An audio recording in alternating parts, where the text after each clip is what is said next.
let me introduce you to someone who's making a lot of noise in her own very unique way. Amberlynn. This lady weighs in at almost 500 pounds and has been sharing her life with the world on YouTube for over 10 years. She's a vlogger, openly lesbian, and according to her, a chronic dieter, which, to be honest, seems like it's become more of a lifestyle than a goal at this point. Amber's channel is a combination of weight loss updates, everyday life details, and, well, a whole lot of food. She uploads multiple videos a day, keeping her viewers in the loop about what's going on in her world, whether that's enjoying some fast food or, in her words, making progress with her weight loss. But here's the thing, despite all the talk of dieting and shedding pounds, it doesn't always seem like that's really happening. Instead, it's almost as if she's stuck in a cycle of claiming progress while continuing to indulge.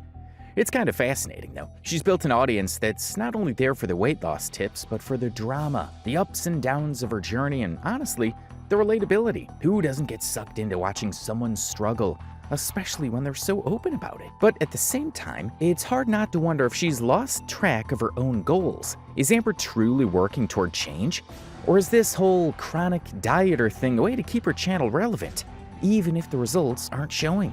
Let's find out and learn more about the Amberlynn Reid story. Before we look into her background and discuss how she got started online, let's watch a few of her clips to get a sense of what Amber's character is like. I was simply just skimming through the comment section of my YouTube. It was saying how they know where I live, they're gonna off me. I guess some of you actually found that comment and was scared by it as well. I get a message on Instagram from my exes. Amber, who constantly claims she's doing everything in her power to lose weight, is often seen stuffing her face with massive amounts of food. While indulging in her gluttonous habits, she took a moment to talk about how some haters in the comment sections have supposedly threatened her. Amber, perhaps a bit too caught up in her own sense of importance, went on to suggest that her fans were so concerned they contacted the FBI, not the local police, to investigate these threats. According to Amber, her ex-girlfriend's sister even reached out to her to discuss the whole situation.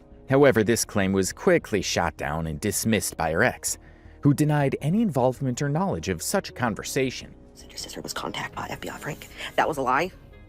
No, my sister wasn't. Because if she was, I would know about it. During a live stream, Amber's ex was directly contacted by a viewer about the FBI claim. When asked about it, her ex made it clear that if the FBI had really contacted her sister, it would have been a big deal, and she definitely would have heard about it. This pretty much shut down Amber's story, implying that she made the whole thing up. However, some people are suggesting that Amber might not have been referring to this particular ex after all. Since Amber didn't specifically name which ex she was talking about, there is a chance she was talking about someone else entirely. So let's continue with Amber. Maybe we'll get more clarification regarding our questions. The FBI showed up for you. The FBI didn't know I lived here. I'm just gonna call the FBI guy Frank. Like, Frank was like, oh my God, like complimenting me on my following and stuff. Amber's claim is a bit out there, even for her usual dramatic stories. She said that her ex's sister messaged her on Instagram, telling her that the FBI showed up because they couldn't find where Amber lived. Now, unless Amber is secretly a high-profile criminal or on the run as a drug cartel kingpin, it's pretty hard to believe that the FBI would struggle so much to track someone down, especially someone with a public presence like hers. It seems highly unlikely that the FBI would be wasting their time looking for her. But let's give her the benefit of the doubt for a second. Maybe there's some weird mix-up or misunderstanding. However, it doesn't stop there. Amber then claimed that when she spoke to the FBI agent, he was all over her, praising her for her amazing platform, complimenting her, and basically behaving like a fan with her. Now, think about it. Is it really possible that an FBI agent, who's supposed to be focused on serious matters, would take time to compliment Amber on her social media following? Honestly, this starts to sound more like a stretch. It's hard to take these claims seriously, especially when the details just don't add up. While it's possible Amber is telling some version of the truth, it's also pretty easy to see why people might question her story. Well then, let's look at some other videos. In the videos, we see how self-absorbed Amber is. The lady who actually did my mammogram, she was probably in her late 20s, and she was just so sweet, and my boobs were all up in her face. And as I was leaving, she was like, I don't want to make this awkward, and I'm definitely not hitting on you, but you are really beautiful. And I don't know, it like made my day. Amber's story starts with a description of the lady she's referring to. She goes out of her way to make sure people know that this isn't some elderly or weird person, but rather a young and beautiful one. Amber wants to paint a picture of a charming, attractive individual. And she even claims that this lady complimented her, telling Amber she was beautiful. Now, it's not entirely impossible that something like this could have happened, but when you dig into it, you have to wonder, what's the point of sharing this detail with her audience? Is she looking for reassurance from her audience? Or is this just another piece of drama to make her feel important and keep people interested in her content? By sharing how much this compliment made her day, Amber seems to be adding a bit of a self-esteem boost to the story. It almost feels like she's trying to validate herself, reminding her viewers of her worth and attractiveness. Work today, it was kind of cool. Like, I literally was complimented over 30 times. I'm not kidding. Just like about my jewelry or my makeup or how beautiful I looked or my outfit. Like, it was so sweet. Amber claims that at work, she was showered with over 30 compliments about how beautiful she looked. Now, that's quite a number of compliments, don't you think? It's almost like she's trying to convince everyone that her beauty is not just something she hears from one person, but is a constant affirmation from everyone around her. I mean, sure, it's possible that she received a few compliments, but 30? That's a lot of praise in one sitting. Do I agree? Well, it's definitely within the realm of possibility that Amber did get a few compliments here and there, but the way she tells it seems almost exaggerated. Worker, but someone just complimented my outfit and I just thought it was like the sweetest thing. I'm like, okay. We actually went to the casino. I don't know if it's the bomb ass eyeliner. I don't know if it's the dress. Long story short, I made quite a few friends, got some numbers. There was a lot of guys out that I guess likes a bigger girl. Now Amber has shifted gears to talk about her weight. And she's making the point that there are plenty of men out there who love big women like her. It's a sentiment that a lot of people might agree with, as beauty and attraction come in all shapes and sizes. However, the way Amber brings it up seems to be more about asserting her confidence and making sure everyone knows that her body, no matter its size, is desirable. Amber's just owning it, saying, hey, there are people who find me attractive just the way I am. But there was this one guy in particular, after I was like complimented by tons of other guys, and it was so funny. This one guy called me gorgeous, and then maybe a minute later, my mom goes, oh my God, those other two guys were just looking at you. And I was like, Mom, it's okay. And she was like, they called you mommy. And I was like, yeah, Mom, that's something that people say. It's fine. But there was this one guy in particular who was like wanting to buy me drinks, and he was like following me around everywhere because I like to like go to different machines. He couldn't stop hugging me. He even gave me $20 for my machine. Then he started saying things like, I like you a lot, and like looking at me like that. Amber took it a step further by mentioning one specific guy out of many who supposedly complimented her, as well as how her mother pointed out that some men were looking at her. She makes it clear that these glances were a sign of admiration, but there's also a different angle to consider. Could those men have been staring out of pure admiration? Or were they more surprised how big she is and maybe even curious about how she maintains that size without seemingly making any effort to lose weight? It's hard to say for sure what those looks meant. People do, of course, have different reasons for looking at others, and Amber's confidence in claiming that these men were admiring her is valid. But let's be real. Sometimes people stare because they're surprised or even confused. Lady checking me out at the cashier, oh my God, she was so sweet, and she gave me a little sticker, but she was talking about protein, and then we kind of got on the topic of my weight loss. So she gave me this sticker. She literally put it on me, and she was like, good job, congratulations. Like, she was so sweet. And then she was like, come back and tell me your progress. Amber seems to be reading a little too much into the kindness of the lady at the counter. The woman complimented Amber and gave her a sticker, which is a pretty standard customer service move. There's no need to blow it out of proportion. It's simply part of the job to be friendly and make customers feel good, especially when they're handing over money. Amber's acting like this was some huge personal gesture, but really it's just good service. And then there's the part about the conversation they had regarding Amber's weight loss journey. The lady suggested Amber come back and update her on her progress. Again, not because she's personally invested in Amber's success, but because she's hoping that Amber will return to make another purchase. It's a common tactic in retail, where employees engage customers in friendly chat to keep them coming back. Oh, get this. Crystal was sitting somewhere, and I went to go get like a little clip of Olaf. Some guy came up to me, and he's like making small talk and stuff, and he shook my hand. And then he goes, do you want to hang out later tonight? And I'm like, no, sorry. It was so weird. I was like, okay, that's flattering, but weird. Here we go again with Amber, talking about how this guy approached her, showered her with small talk, and eventually asked for her number. According to Amber, she turned him down and didn't give it to him because it was all weird. Now, this seems like part of her tactic to show her viewers that she's not only getting attention from men, but can also reject their advances. It's like a little confidence boost for her, making sure everyone knows she's in control and not easily convinced by attention. But here's the issue. Amber is openly a lesbian. So if she's not interested in men, why does she seem so preoccupied with their attention and compliments? It starts to feel a little odd, especially when she keeps bringing it up as though it's something that matters to her. If Amber is truly focused on her romantic interests in women, why does she continue to talk about these interactions with men? But on one occasion, she talked about having a boyfriend. I did have a boyfriend, and his name was Nathan, and I was doing my makeup, and he looked at me and he said, if you were skinny, you would be the hottest and most attractive girl on this whole planet. Now, Amber seems to interpret this as some sort of compliment, but it's honestly hard to see it that way. It's more like a backhanded remark, as if her beauty is somehow conditional on her weight. It's a strange thing to say if you truly care about someone, and yet Amber sees it as a positive comment.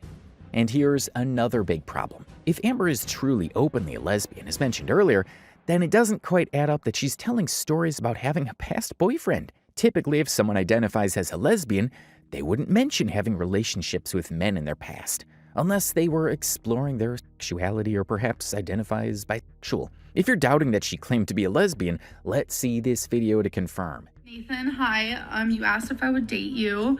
So if you're watching, I'm actually a lesbian. So I didn't feel like writing you back to tell you that, because that's a lot, but... There you go. And now we're getting to the heart of the contradiction.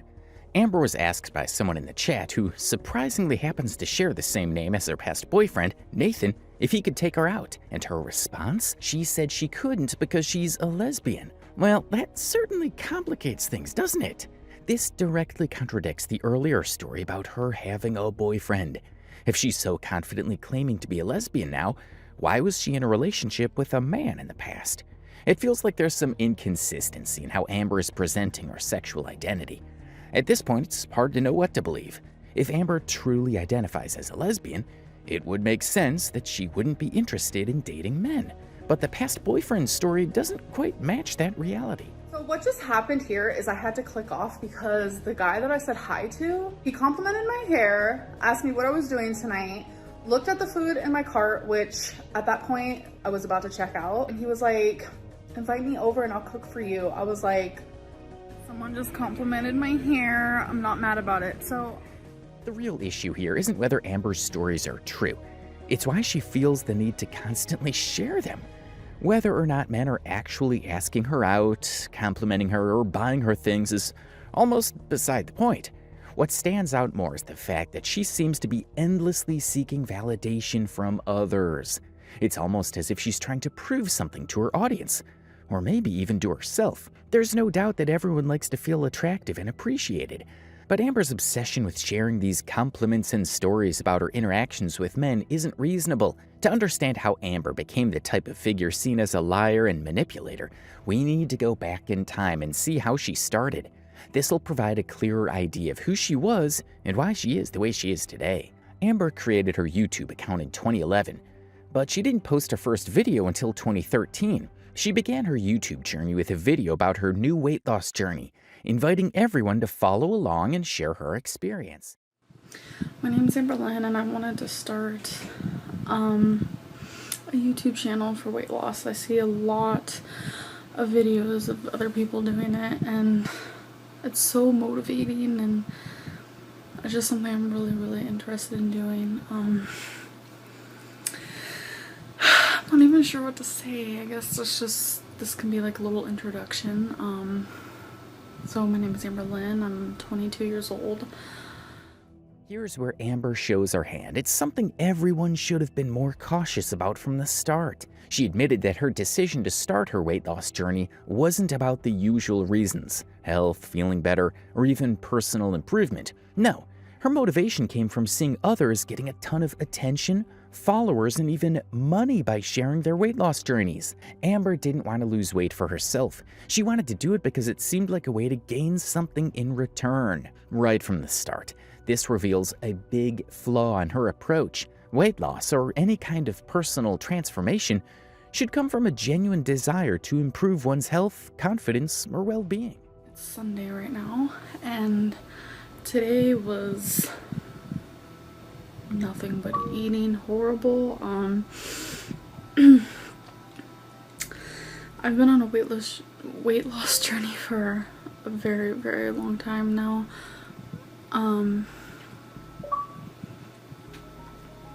Last time I weighed in was, I think, about a week ago. I was at 368 or something like that. I'm probably a little higher now. I'll be weighing in tomorrow, and I can make a video stating my weigh-in. My highest weight was 420, but that's my known weight, so it could be even higher than that. The lowest weight I ever remember being was when I was 11 years old. I weighed 290 pounds. Amber's situation gets even more confusing when she admits that despite her supposed commitment to a weight loss journey on her YouTube channel, she was still eating horribly that day. She claims to have tried various weight loss regimens in the past, but hasn't seen much progress, staying around 368 pounds. This reveals a big contradiction between what she says and what she actually does. It's hard to take someone seriously about their commitment to change when they openly admit to making poor choices that go against their supposed goals. What's even more concerning is when Amber mentions how she's always been overweight. She talks about being an 11-year-old kid who weighed 290 pounds. How's that even possible? An 11-year-old weighing that much is extremely unusual. During this current weight loss journey, I made it to 331. That was the lowest I did, and that was about a year ago. I don't know what happened. I've gained over 30 pounds since then. My motivation dwindles at the worst times, and I think making these YouTube videos, it might make me accountable. I just think it would really help me.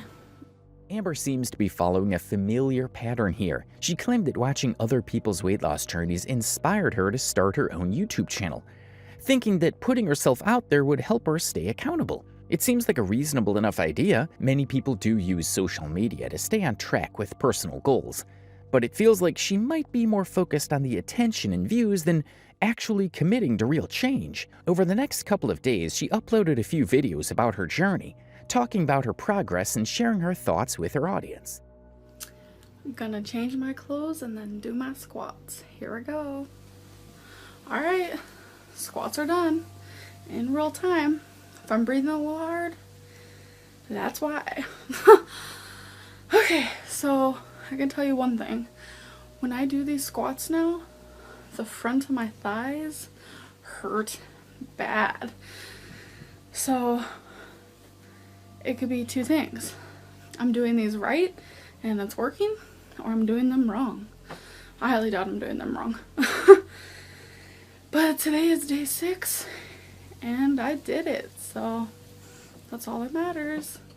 Amber's video started off with her saying she was going to change her clothes and do some squats, but then the video cut to her claiming she had finished the squats. She explained to her viewers that they should pardon her breathlessness because she was out of breath from doing them. Now here's where things get a little suspicious. Her voice didn't sound strained or labored the way you would expect after a set of intense squats. It didn't seem like she had just exerted herself at all.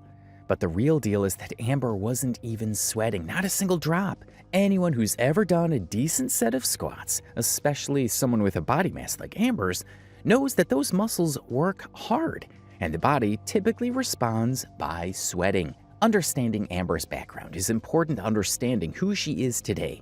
She was born on December 27, 1990, into a dysfunctional family with negligent parents. Growing up in that environment likely shaped a lot of her experiences and how she navigates the world today. Amber also has 2 siblings. a somewhat mysterious younger sibling she doesn't talk about much, and a younger brother. I remember as a younger girl, I did have a very, very hard childhood. My parents were drug addicts. They abused each other, neglected each other, but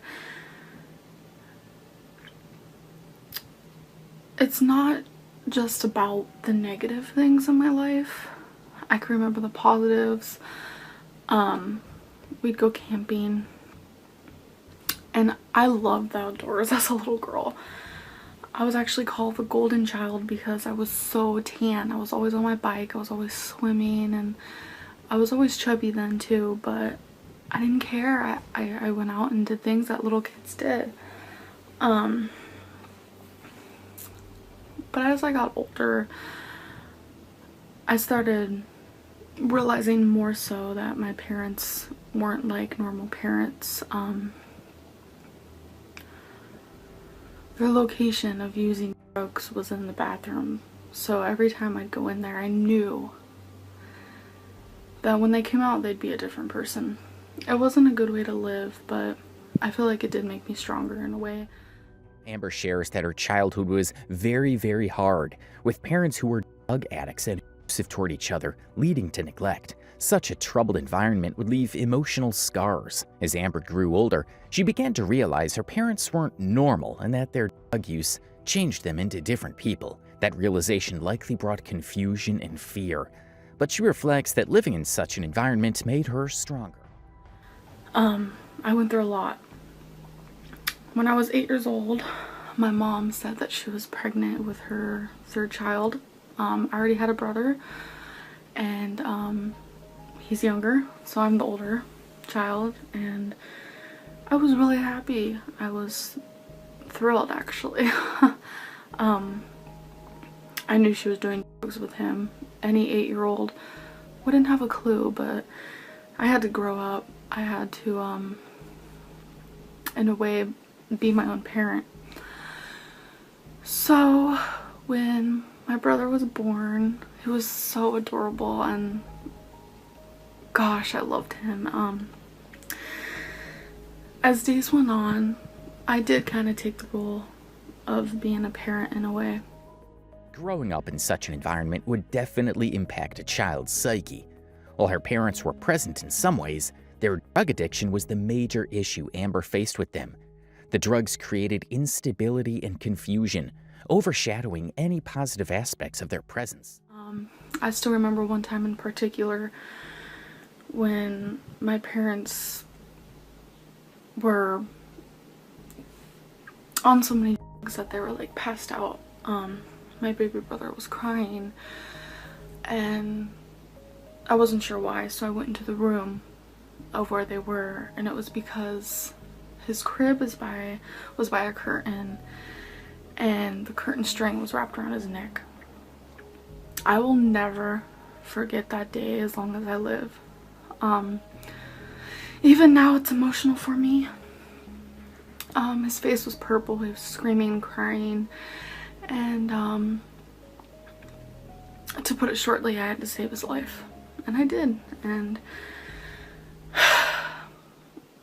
then I realized that I don't think my parents will ever change. I was a 9-year-old, and I was taking on the role of being a mother. It's a heartbreaking story, and it's clear that this experience left an emotional scar on her. The image of her baby brother in such a dangerous situation with no help from her parents must have been traumatic. So one day when I was at school, I think 3rd or 4th grade, I got a call to the office. There were police there, and I wasn't sure what was really happening, and come to find out, I was being put into foster care. I was being put into foster care with my one brother, but my little brother was being put into a separate home. After being in foster care for over a year, I was actually in a children's shelter for longer than that. I found out that my brother was actually going to be an adopted child. He was going to be put in closed adoption, which meant I would never be allowed to see him again. It broke my heart, and it still does. And it happened 12 years ago. In a way, I felt like my own child was being adopted.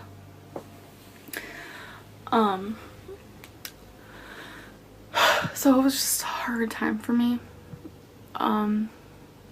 After trying to accept it, I was thrown around into different foster homes and with my other brother, and soon we got separated. We were separated for a few years. It was very hard. Amber was then bounced between different foster homes during this period.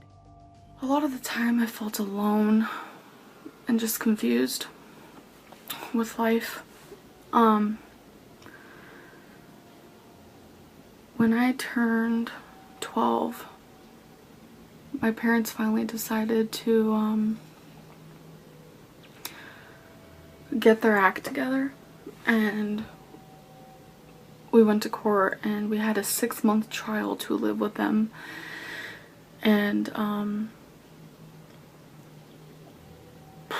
that trial turned into 2 years, but it was a failed trial. The whole time my family was just getting worse and worse. I started thinking marijuana. I turned to the wrong type of people to hang out with. My brother started acting out. He started hitting me. My parents got worse. Their drug addiction went to a whole new level. We actually lived in a trailer. That's mainly what I lived. Whenever I lived with my parents, that's mainly where we lived. It was the smallest trailer ever. And I never saw my dad. Even though we were under the same roof. He had people coming in and out of the home all hours of the day, all hours of the night to buy his drugs. My parents actually got separated at this time, which was hard to handle. I guess it was best for them, but it was still hard. Amber's life was full of confusion and loneliness, and it only intensified as she grew older. Amber turned to marijuana and began hanging out with the wrong crowd, possibly as a way to escape the pain of her unstable home life. The environment they were living in was far from ideal, and Amber's dad wasn't even present much of the time. Eventually, Amber's parents separated, which was hard for her to cope with, even though it might have been for the best. It's no surprise that Amber struggled with feelings of isolation and turned to unhealthy coping mechanisms to deal with the overwhelming problems around her. I don't think most of these traumas have left her. She is still traumatized, and most of her online attention-grabbing stunts are her way of getting the attention she never received at home. I mean, just look at this video. As for when guys hit on me, I know it's hard to believe guys actually hit on fat girls. I usually don't come right out and say I'm a lesbian, but yeah, I don't look like a typical lesbian, and I know a lot of people are like, what is a typical lesbian? Like, what does that look like? When I was at Pride, I saw someone with a shirt that says, I just look straight, and I was like, oh my god, I love that so much. Like, I love that so much. Amber really seems to be trying to prove a point to her viewers that men actually hit on fat girls like her. I honestly don't get why she's acting like it's some kind of flex, though. She goes on about how men are always hitting on her, but at the same time, she's openly claimed to be a lesbian. So if she's not interested in men, why does it matter so much? And then there's the part where she believes she doesn't look like a typical lesbian. She's trying to fit herself into a box of what she thinks lesbians should look like. But at the same time, she's pushing back against that image. Maybe it's her way of saying, hey, I don't conform to this stereotype, but I still get attention, so that makes me more special. It's kind of a weird mix of insecurity and pride, as if she's trying to prove something about herself and her identity. Had to, like, I'm not saying like this proves that guys like me, but I'm just letting you guys know that I had to turn my Snapchat off. I had to make it private because I constantly got hit on by men. It was literally constant, and I'm over here like, you know, I have a girlfriend, you know, I'm a lesbian. It was really bad, and it's not even just online, but it's like even in real life. During this time, it's pretty clear that Amber had gained a considerable amount of weight, and it wasn't the best look for her. She seemed to become louder and more in your face compared to the more reserved and soft-spoken person she was when she first started her channel. A lot of her content started to revolve around her talking about how much attention she was getting from men, constantly telling her viewers about how they were trying to get her. In this clip, she started by putting out a disclaimer, stating that she wasn't trying to say that most guys liked her, but then went on to explain how she had to make her Snapchat private because the number of men complimenting her beauty had become too much to handle. In her mind, she probably thought, these fans might think I only get attention online because of how the camera makes me look better. Maybe they think I look horrible in real life. So, to make her point more valid, she made sure to mention that she also gets hit on in real life, as if this somehow proved that she was truly desirable. Apart from her obsession with the attention she gets from men, she also had this weird thing with learning sign language. The whole sign language thing probably started when someone asked Amber which language, apart from English, she would want to learn. She responded that she wanted to learn sign language. On the surface, it seems like a nice idea, learning a new skill and helping communicate with a whole new group of people. However, sign language is not a spoken language, and fluency is generally something that applies to spoken languages. You can become skilled in sign language, but claiming to be fluent in it in the same way you'd be fluent in French or Spanish is a bit of a stretch. When Amber was called out for this misunderstanding, it didn't stop her from continuing to talk about how she wanted to be fluent in sign language in her following videos. It almost felt like she ignored the criticism or didn't fully understand why it was a mistake to frame it that way. This kind of behavior is a bit frustrating, because it shows a lack of willingness to understand or correct herself, or she may be just doing it to get more engagement and attention. Amber also has this thing that is known as trypophobia that most of her fans know about. She was once asked what her fears were, and this is how she responded. I'm just gonna say this is my legitimate, hardcore, just phobia to the max. Ugh, I don't even want to start talking about it, but I have trypophobia really bad. If you guys don't know what that is, Google it, because I don't want to talk about it. Phobia. You guys are gonna see that mold right there? Can you guys help me with that? This recently started. It was when the AC was running during the summertime. Current fears, trypophobia. It's very soft, it's flowery, and it has like random holes in it. I just thought it was really cute. What's my number one fear?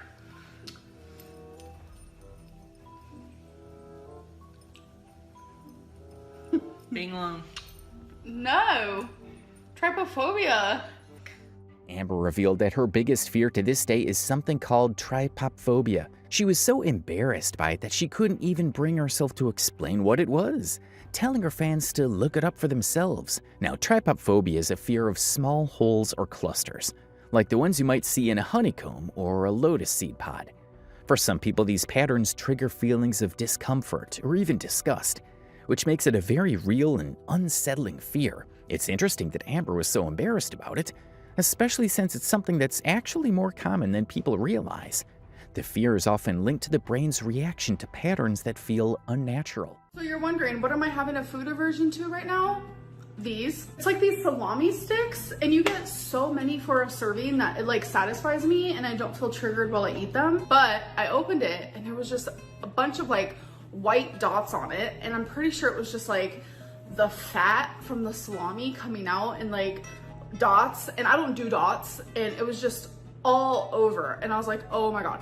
So I had to throw them away because like literally it made me ill even just looking at it. Turns out they were all like that. So now I am completely turned off by those things, like disgust. Amber has a strong dislike for something she calls salami, which, when you dig deeper, seems to be related to her trypophobia. The reason she hates it so much is because it triggers a reaction tied to her fear of repetitive patterns, something that's directly linked to her phobia. Salami often has lots of dots or clusters, like on the surface of a toad or the texture of certain foods, and these patterns bring her trypophobia back into full focus. The sight of those repetitive patterns makes her uncomfortable and brings on that feeling of unease. So I had 2 packs of these salami snack packs. I like to have them as a snack. Unfortunately, sometimes they are a trigger for me. In this clip, Amber admits that she eats the salami snack once in a while, but sometimes it triggers her trypophobia because of the clusters and dots on the surface. It's kind of strange, right? If something consistently triggers her phobia, why would she keep buying and eating it? It almost seems like she's setting herself up for discomfort or even distress, knowing that the snack could bring on those unsettling feelings tied to her fear. I got some peppered salami. Salami can be triggering for me, but I'm hoping I have it under control, and if I don't, I know to just never buy these again. And then I got some of these salami sticks. I got 3 packs of them, which is 6 of them. This is what it looks like. I was like, okay, I want to try those. It seems like Amber has a bit of a love-hate relationship with the salami snacks. She enjoys them, and it's likely hard for her to resist them, even though they sometimes trigger her phobia. The fact that she keeps eating them despite the uncomfortable feelings they bring shows that she might really crave them, or just have a hard time giving them up. Amber even claimed that she's working on it, trying to see if the weird triggered feelings she gets when eating them will eventually stop. But honestly, I'm not sure if she'll ever be able to fully stop. She seems to have a tendency to keep going back to things, even when they're not good for her mentally or health-wise. It's almost like the draw of the snack outweighs the discomfort it causes. Most of my meal sucked. I'm gonna have a few pieces of salami. Salami is so good. Like, I realized everything about salami is the very thing that I hate in life. Cold, gross, red looking meat that is just everything I hate. Really, really, truly, like, ew. But I grew up on it, so I'm used to it. Amber has a really complicated relationship with salami, and it's clear that she's in denial about how much she truly craves it. Despite everything she claims to hate about it, she even admitted that most of her food sucks, but salami's just so good for her when she eats it. That says a lot, doesn't it? Despite all the things she dislikes about it, the way it looks, the cold and gross texture, the color, and the dotted pattern, it's the taste that keeps her coming back for more. Watching her happily munch on it in her videos while making light of everything she hates about it shows how deep her attachment runs. It's honestly hard to imagine someone like Amber ever giving it up, especially since she's so accustomed to the discomfort it brings. She knows it triggers her, but she's willing to deal with the trauma later just for the moment of pleasure it brings her. That sounds an awful lot like addiction. She knows it's not good for her, yet the pull of it is so strong that she's willing to ignore the consequences. Amber also has a weird thing with meat. Here she claimed that she's not a meat person. I am not really a meat person to begin with. A lot of the time, if I eat like a red meat such as hamburger or steak, I get really sick afterward. It's interesting that she has this strong reaction to meat, especially when so many people enjoy those kinds of meals without issue. She might be sensitive to certain foods, or perhaps there is something in her diet or digestion that doesn't agree with meat. But despite her toxic relationship with meat, she always ends up in the kitchen making them. One of my favorite easy things to have is literally just steak. So I have steak like a couple times a week, and it's literally the only thing I eat. I never have like sides with it or anything. Amber's claim about not being a meat person and then saying that one of the easiest foods for her to have is steak just doesn't add up. It almost feels like she might have said she doesn't eat meat to make vegetarians or health-conscious viewers happy, but then later contradicted herself by saying steak is something she has a couple of times a week. If steak genuinely makes her sick, why would she be eating it so often? It seems like Amber either doesn't care about the negative effects it has on her body, or she's just caught up in the moment of wanting something she loves to eat, regardless of the consequences. She even mentioned that she eats the steak by itself, with nothing else on the plate. which sounds like she's indulging in it fully. I just get creeped out with meat. I am probably one of the biggest animal lovers you will. Here we go again with Amber talking about being a meat hater. She keeps saying that she's not into meat because it makes her feel sick, but honestly, just because you love animals doesn't automatically mean eating them will make you sick. Plenty of people who love animals still eat meat without any issues. So if you ask me, it seems like Amber might be exaggerating or even lying about the whole sick from meat thing. She just wants to appease some selected viewers by supporting what they believe in. Ever see in your life. So this is just rotisserie chicken. It's really hard for me to watch documentaries about where our meat comes from because literally it repulses me, it sickens me, and it's just absolutely disgusting. By the way, wings are my favorite part, so I'm gonna start with that. Rotisserie chicken is one of my favorites. Amber really seems to be sending mixed messages when it comes to her views on eating meat.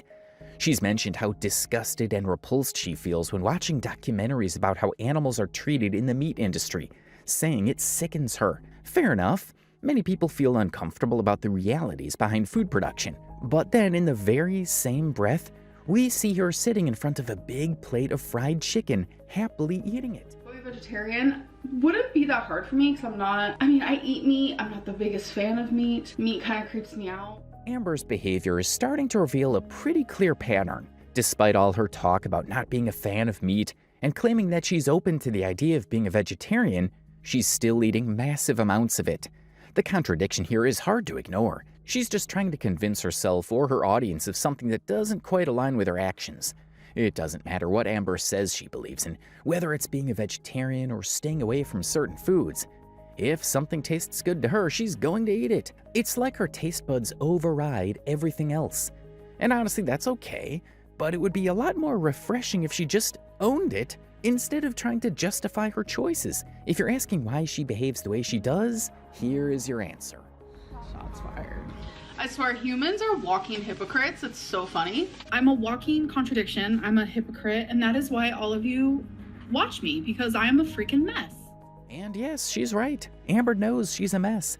With a traumatic childhood and plenty of inconsistencies and lies in her stories. But at the end of the day, people will still tune in to watch her, no matter what she says or lies about. But even though Amber has a messy life, she found love in some of her past relationships. Let's look at how she started and how that has shaped her life today. As we mentioned earlier, Amber's return to living with her parents after leaving foster care didn't work out. Things began to fall apart between them, and eventually Amber was forced to leave again. This time she took a trip to meet an online girlfriend, someone she'd been talking to for a while. When she arrived, she got a call from her family telling her that she was no longer welcome back at her childhood home. So she ended up living with her girlfriend, Casey. Even though Amber was still living with Casey, she started talking to someone new online. This new girl, Crystal, was just a friend at first, but soon enough, she began showering Amber with gifts and affection. Eventually, Amber's relationship with Casey crumbled, and Amber moved in with Crystal. The move wasn't easy because Amber didn't have a job or a car, so she had no means of moving on her own. Crystal's parents ended up covering the cost of the move. It was during this time that Amber decided to start her weight loss journey on YouTube. So this is what Crystal and I have been doing. Our water, whichever one we choose of this. I told her to choose me one because we have so many now, and she chose grape. So, put it in, close it, shake it, and then I do a taste test. I feel like I need a little bit more, so I put a little bit more. Do the same thing as what I just did. Try it. Yeah, it's alright. I don't use as much as Crystal and her mom, but Crystal, how'd you like the salad? That was good. Huh? Look at Smokey looking at you. I'm cackling in it now. No. What'd you think? It was good. See, she liked it. It was good. Why did I think I'm gonna hurt myself tonight all of a sudden? Because you're out there with me? Because you know what you're doing. Hey. Don't do it. I'm putting you through. We can see that Crystal is very shy and tries as much not to be anywhere near the camera. She came across as a genuinely nice and quiet person who preferred staying out of the spotlight. During this time, Amber was really caught up in all the negative comments she was getting online. She would often make videos addressing the haters, getting quite defensive, particularly when they brought up Crystal. I'm getting a lot of hate over on AskFM. Some of you think it's okay to waddle your way over to AskFM being completely rude. I try my hardest to accept it and to just be like, okay, there will always be haters. I need to have a tough skin, this and that. But I feel like if you're gonna watch my videos, then you shouldn't disrespect me. I'm just getting really fed up, especially when my girlfriend's involved. I'm tired of people calling her disabled. Oh, these are Crystal's new glasses. How do you like them? They're different. They're different. They're so cute. Can I try them on? Hold this.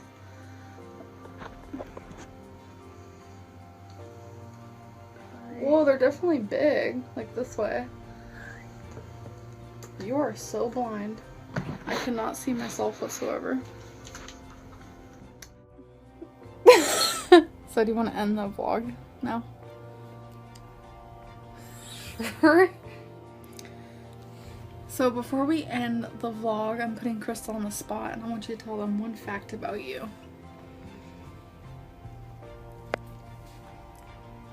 Ding, ding, ding, ding. Or what's that Jeopardy noise? I don't even know. I have no magazines. Okay. One fact about you. Could be anything. My arm currently hurts. Everything was going fairly great between them, but Amber wasn't contributing financially to her relationship with Crystal. Often, Crystal's parents would give Amber cash, and if not, Crystal ended up covering all other expenses. This financial imbalance, among many other issues, started to strain their relationship. Crystal began appearing on camera even less than before, and when she did show up, it was obvious she didn't really want to be there.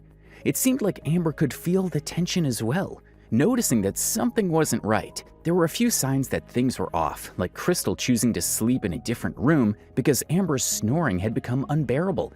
And it seemed like Crystal's patience with Amber was wearing thin. The relationship issues weren't heavily discussed online, but eventually, Amber and Crystal decided to go their separate ways. We were trying to work it out for about 2 weeks. We didn't tell anybody. We just kept everything private completely. And on April 1st, everything kind of blew up into smoke. We decided to break up. I never felt so heartbroken in my life because I love Crystal more than I have ever loved anybody in my whole life. They remained friends, and Amber continued to live at Crystal's house, but it was clear her stay was temporary. Almost immediately after they broke up, Crystal started looking for a new girlfriend. Crystal was ready to move on, and Amber needed to find a new place to live. Without a job or a car, her prospects were thin. However, during this challenging time, Amber started chatting with a new girl online named Destiny. Destiny was different from Crystal. Destiny was not shy, loud, and forward. And she's eating French fries. I thought that was gonna be ketchup. Why would that looks black? Why would that be ketchup? It was in the red ketchup bottle, and I would just squirt it, and it was that. Ew. I don't even know what that is. Ooh. Smell it. What is it? I have no idea. And then she didn't like the fries. What do you think of this place overall? I like it. Yeah. I mean, we liked more stuff than we disliked, but I'm kind of picky anyways. So. What are you looking at? I'm just on that Macari app. Oh yeah, she's selling her shoes on Macari. So. Destiny, you don't need a doll. Guess how much this doll is? 30. $50. 50? This thing talks to you, you feed it, it shits and it pisses. It shits in pieces? What does it shit out? Like That goop? It looks just like that. And then you have to feed them that all over again? And they wear diapers. No, just no. Ooh. Okay, fine. Sticking with this. You're crazy. Oh my god. Only you. Get in there. This pink one, because I want to match you. I don't have a pink shirt. Why are you putting them on the ground? Because I don't want to hold them. Oh, okay. And purple. How many are you getting? I don't know. The rainbow. No, I think that's good. Those 3 colors. I need a blue. And a gray. Amber was completely in love with Destiny and was eager to move out of Crystal's house to be with her, which she eventually did. The timing couldn't have been more perfect. Amber moved in with Destiny and her roommate, and Destiny quickly became a regular presence in Amber's videos. Okay, baby. You're pulling on me. You don't realize what you're doing when you're just tugging on me like I'm a freaking jungle gym. Well, excuse you me. Oh, it's like a cookie. Give me one. No, we're sharing.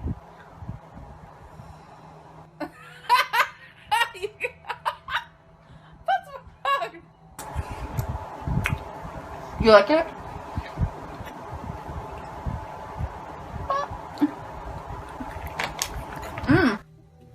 Why do you put butter on there first? Because we don't have pan. Oh. Oh my god, you splashed butter everywhere. I'll splash your butter everywhere. You always can do like a mukbang. I'm not doing a mukbang. I'm not being your bitch ass. You're mean when the camera's on. Destiny was unfiltered, often saying bold things. This change really spiced up her content, giving it the boost it needed. Things between Amber and Destiny seemed to be going really well. Destiny's lively personality brought a new energy to Amber's videos, making this period an exciting time for her channel and her personal life. But eventually, just like most good things, it starts to get closer and closer to the end until there's no way forward. Hey guys, so I have actually already filmed this video.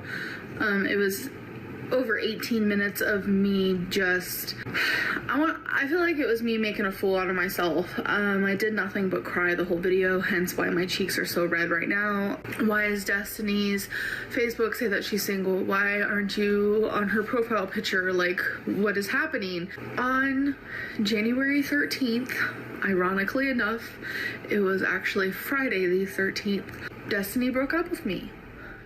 It looks like Amber's relationship with Destiny came to an end, and this time it really felt like the final chapter. Their time together had been long and full of ups and downs, and for a lot of Amber's fans, seeing the two of them together had become almost normal in her online life. When the breakup happened, Amber was clearly upset, and she didn't hold back in sharing her feelings with her viewers. You could tell she was frustrated and hurt, pouring her emotions into the camera. Since then, I have filmed videos, I've put on fake smiles, I have cried every single time I shut off the camera, I have screamed in my pillows. I am so in love with her still, and I want her to know that, like I've told her, that I will never give up. It turns out that Amber and Destiny had actually broken up a while ago, but Amber kept it hidden from her viewers for some time. She had been faking her happy emotions on camera, trying to keep the breakup under wraps because she knew that Destiny had become a big part of her YouTube presence. Amber wasn't sure how her fans would react to the news, and she probably didn't want to risk losing the support or attention they got from being a couple on her channel. But after a while, Amber couldn't keep up the lie. Fans started asking where Destiny was, and Amber realized she couldn't hide the truth anymore. So she finally made this video admitting that they had split. Amber claimed that she would never give up on Destiny, and even suggested she hoped Destiny would forgive her so they could get back to the way things were. This is likely why Amber kept it quiet for so long. She was hoping to resolve everything privately before the situation blew up and she had to share the bad news with her audience.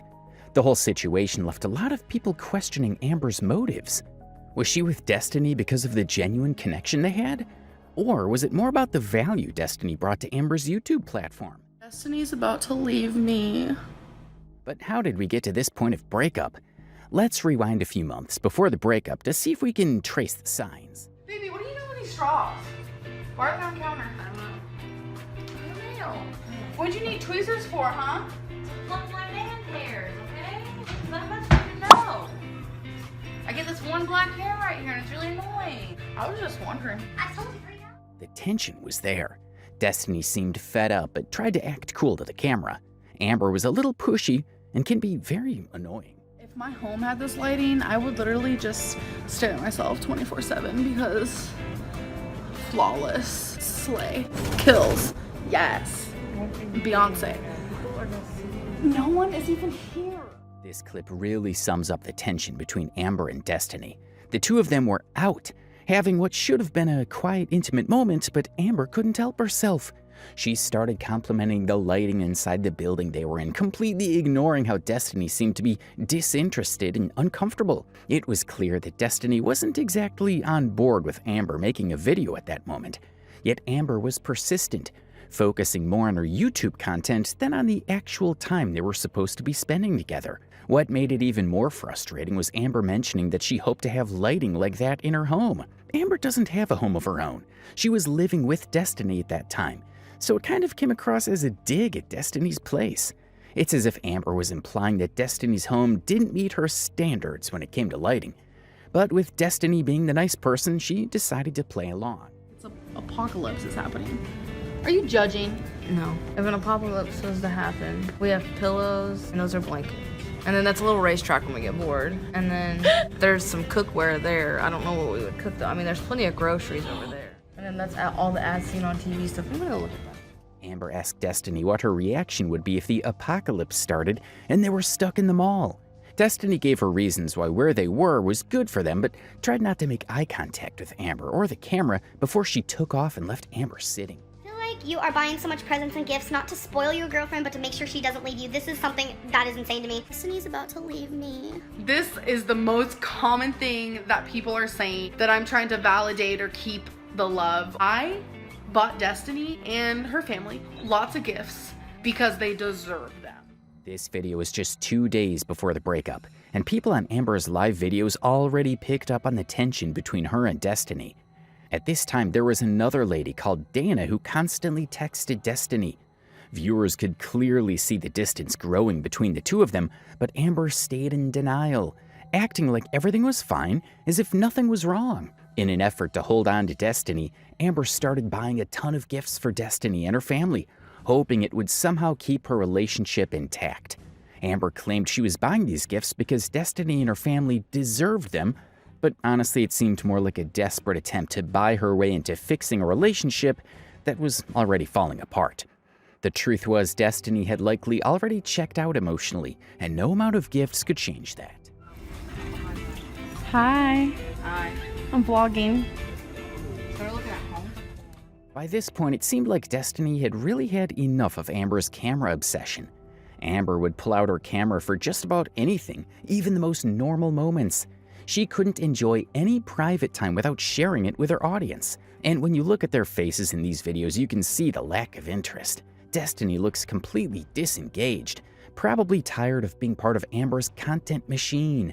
She wasn't comfortable with the constant need for filming, especially when it seemed like Amber cared more about capturing moments for her channel than actually being present with her in the moment. Here is Destiny's ugly sweater. I like the little bow tie up here, it's super cute.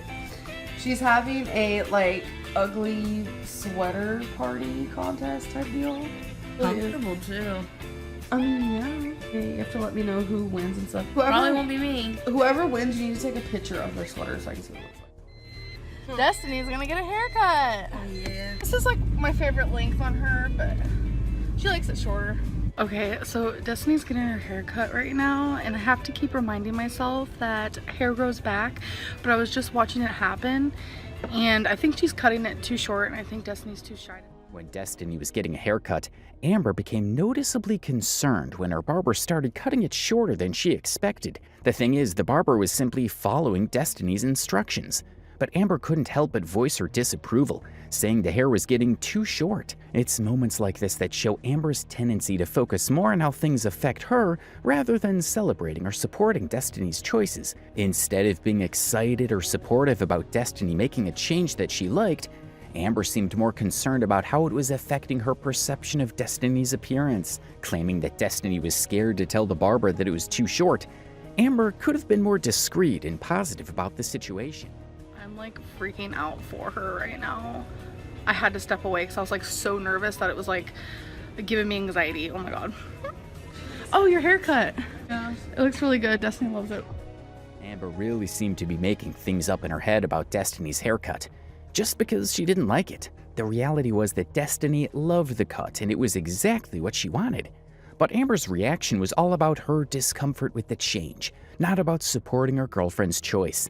This whole exchange was caught on camera and posted online for everyone, including Destiny, to see. Destiny, who was clearly happy with her new look, would eventually watch the video and see how Amber reacted negatively to her decision. This could have made things even worse between them.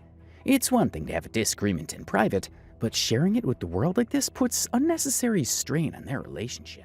Okay, so I have a haul for you guys, but I am looking a hot mess. And I promised myself in 2017 I would only film a video if I felt like I looked my best per se. Like I had my makeup done and my hair done. And today was not supposed to be a filming day at all. But I have this pile of stuff that I wanted to haul for you guys. It's like a collective haul. On the day of the breakup, Amber went live to interact with her fans, but it was clear something was off. She appeared with puffy eyes, a red nose, and flushed cheeks, looking visibly sad, even though she was trying to put a smile on for the camera. It was obvious that she had been crying, and despite her attempt to act upbeat, her emotions were written all over her face. It's a tough situation, trying to mask the pain and put on a brave face while still engaging with her audience. But I want you guys to understand that what someone does with their life is up to them. I do make money off of YouTube and off of you now. Those are now my jobs. A few days after the breakup, Amber made the announcement online that she had quit her job. It seemed like she was struggling emotionally, possibly crying all day and letting her emotions get the best of her. At some point, she either missed work completely or called in to let them know she wasn't interested in continuing, which is likely what happened rather than being fired. Amber later went online to explain that she had quit, but there's a sense that she didn't want her followers to know the real reason behind her decision. She didn't want to admit that she had quit because her emotional state was affecting her work performance. Instead, she framed it as her choice to quit, which makes sense if she was trying to save face and maintain control over the narrative. She kept the secret for 2 weeks without telling her fans and viewers about it until she gave up and told them the truth. I just filmed a video about something that has been asked repeatedly. Did you and Destiny break up? Did you and Destiny break up? Did you and Destiny break up? Amber wanted to manage the situation in her own way, but it was obvious that something was wrong. For 2 weeks after the breakup, Amber seemed off. Her energy was different, and Destiny was nowhere to be seen in her videos. It was clear that the breakup was taking a toll on her, and viewers quickly picked up on the shift. Other content creators might have taken a step back, focusing on healing or trying to make amends in their personal lives. But Amber couldn't seem to stay away from the internet, especially after quitting her job. She was now relying solely on her YouTube revenue, so taking a break wasn't an option for her. Instead of being upfront about needing time to process and heal, Amber continued posting. She could have easily taken a break and simply told her fans that she was stepping away for a while. That way, no one would have noticed the absence of Destiny, and she could have dealt with her emotions privately. I will never give up on her. It became pretty clear that Amber and Destiny had both moved on quickly after their breakup. In fact, Destiny found a new girlfriend within a month of ending things with Amber, which probably made it even harder for Amber to cope. During this time, Amber started drinking more on camera, crying frequently, and talking about how she needed to get herself out there and move on. For a while, Amber might have held on to the hope that things could work out between them, but once Destiny started introducing her new girlfriend into their shared space, it became undeniable that the chapter was over. To make matters worse, the three of them, Destiny, her new girlfriend, and Amber, would hang out together, and Amber was often left feeling like a third wheel. But just when things seemed like they couldn't get any more chaotic, Amber found herself a new girlfriend, just like she had done before. And just like that, another chapter in her love life began with Becky. They met in the comments section of one of Amber's videos in what started as a simple online connection. From the moment Amber met Becky, she was proud of her. Becky brought a refreshing energy into Amber's life, especially after the chaos of her previous relationships. It seemed like some of Amber's fans love Becky's aura more and always comment on her. Jennifer said, Becky, we missed you. Hey guys. Can you clarify? Liliana, Becky, I loved your vlog. I'm obsessed. Danielle said, you did amazing, Becky. You're a natural. Thanks, Morgan, guys. welcome to Stream Queens. What is the bruising on your neck? I don't have any bruising. I don't see what they're talking about. Really? What? From what? Oh, like choking or something? In this awkward moment, one of Amber's fans asked her why she had a bruise on her neck. At first, Amber pretended not to know what the commenter was referring to, but when Becky came over to take a look at it, Amber laughed off the scar. That's when it dawned on viewers what the bruise might be from. Amber even asked Becky a rhetorical question, wondering if the scar was from choking. Becky, on the other hand, was charismatic and seemed to handle the situation with humor, adding an entertaining side to the moment. Unlike Destiny, who could sometimes be crude and vulgar, Becky was soft-spoken and graceful. She had this quiet, perfect presence, and when she did speak, it was either to crack a joke or share an interesting story. Despite Amber's nervousness about filming with Becky due to her past experiences, Becky didn't seem to mind being on camera. She was almost like a perfect balance between Amber's previous girlfriends, Crystal and Destiny. I have a stumble on my words problem. A stumble on your words problem? Have you Yeah. met me? I haven't met you. I don't have one of them radio personality voices like all y'all do. Y'all sound very yeehaw. Ew! Eek. However, as I started watching this new relationship unfold, I began to notice something a bit weird. Amber started adjusting her personality to fit her new girlfriend, and it was noticeable. When Amber was with Crystal, she was more shy and reserved. Then, when she was with Destiny, she became brash, loud, and unafraid to make crude jokes. But with Becky, Amber seemed to return to a quieter, more calm demeanor, almost as if she was mirroring Becky's calmness. Some viewers even pointed out that Amber had started adopting Becky's accent, which made longtime fans uncomfortable. This likely started to bother Becky as well, and before long, Amber began to act suffocating towards her. I'm just not okay. Well, at least you're excited, you said. That's a little crazy sounding. It's because I'm excited to start taking care of myself. You know, I want to go to the doctor, get my skin condition under. But you could do all that now. Amberlynn, with us together. You can't go to the doctor with us I'm together? talking about taking care of my diabetes, my weight, you with your weight, your issues. We're standing in each other's way. Okay. Amber admitted she wasn't okay and turned to Becky, telling her that at least Becky said she was fine. Amber was trying to guilt-trip Becky, as if in her mind, she couldn't understand why Becky would be happy or doing fine when Amber herself wasn't. You could see the shock on Amber's face when she realized that Becky wanted to maintain her position. Becky seemed to have a more grounded and realistic approach to things, trying to explain to Amber that maybe it's okay for her to be fine while Amber works through her own emotions. I'm glad that you're cringing. Because in a sense, like, it's sad that you kind of like wasted 7 years. Like sometimes I look at that too with a certain past relationship. But it's good that you're not like still having a broken heart over that. That's what I'm worried about. Like just having a broken heart for the rest of my life. Because that's not gonna happen. You didn't think you'd go for Destiny? her. While responding to a commenter who was dealing with a 7-year relationship that ended, Amber tried to offer some advice, with Becky chiming in about Destiny. However, Becky didn't expect Amber to curse Destiny during the conversation. After years of being together, with obvious problems between Amber and Becky, they got engaged. Amber didn't want to share exactly how Becky proposed, but she did describe it as very romantic. I'm engaged, so that is an actual situation. I am shook to the core. And I kind of want to share how I got proposed to, because it's rather unique, if you will. We're also saying that Becky paid for the ring, and that I paid for the ring, and I just want to say that Becky actually paid for it. She gets commissions for her art, so I don't know. That just like made me sad that a lot of people were just like, "Oh my god, you paid for your own ring." Da da da.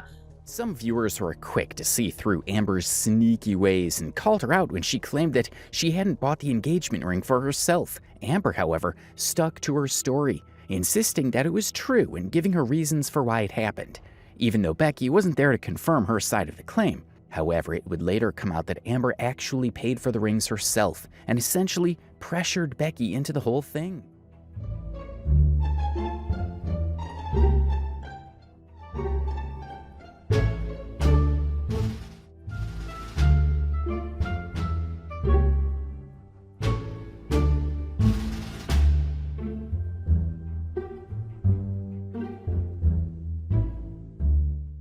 This set the stage for when Amber and Becky would spend a lot of time going live, mostly to battle hate comments from viewers.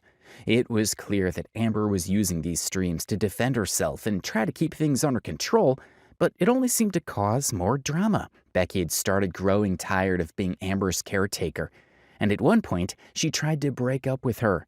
But Amber, ever the stubborn one, laughed it off and refused to let it happen. Still, Becky wasn't going to back down. Eventually, she stood firm and ended things with Amber. I guess I'm gonna go ahead and just say it. We have broke up. Amber often finds herself heartbroken at the end of her relationships, and it's not hard to see why. She tends to be overly dependent on her partners, leaning on them emotionally in ways that can become draining. Her constant need for attention, combined with her inability to read the room or take responsibility for her actions, makes it difficult for her relationships to thrive. She gets wrapped up in her own world, which creates stress for those around her. When the breakup with Becky happened, Becky was calm and collected enough to get on a video with Amber and announce it to their fans. Amber, on the other hand, was visibly affected. Her face was red from crying. The hurt was written all over her, and it seemed like she wasn't quite ready to accept the end. It happened Sunday, and it was initiated by me, but the fact of the matter is I've had a lot of time to think and reflect, and we just want different things. It's just like Kentucky's not bad. It's not. There's a lot of annoying aspects about it. But, nah, she can't drink. Oh, sorry. I was just thinking sad thoughts. Wow. I'm good. Becky openly admitted that she was the one who initiated the breakup, and this is a pattern we've seen in many of Amber's past relationships. It's usually Amber who ends up heartbroken, left in the wake of someone else walking away. What is a lesson that this breakup has taught you? Wishing both happiness. Thank you, Erica. A lesson. Oh man, a lesson. I feel like I learn a lesson every day. I don't know. I really do. A commenter picking up on the obvious pattern in Amber's relationships asked her the straightforward question that everyone was wondering. Have you learned anything from your breakup? It was a fair question considering the repeated cycles Amber had gone through in her love life. Viewers were curious if Amber had taken any lessons from her past experiences. But unfortunately, Amber couldn't come up with a single lesson she had learned from her time with Becky. She struggled to even acknowledge if there was anything she had done wrong that might have contributed to the relationship ending. This moment really shows how she'll carry the same mindset into her future relationships. It's a bit disheartening to think that she's been in a relationship for more than 3 years and still couldn't pinpoint one takeaway from it. Meanwhile, Becky just sat there trying to play along with the narrative, likely uncomfortable with the whole situation. Excuse me. And if, I'm guessing the dermatitis is the same.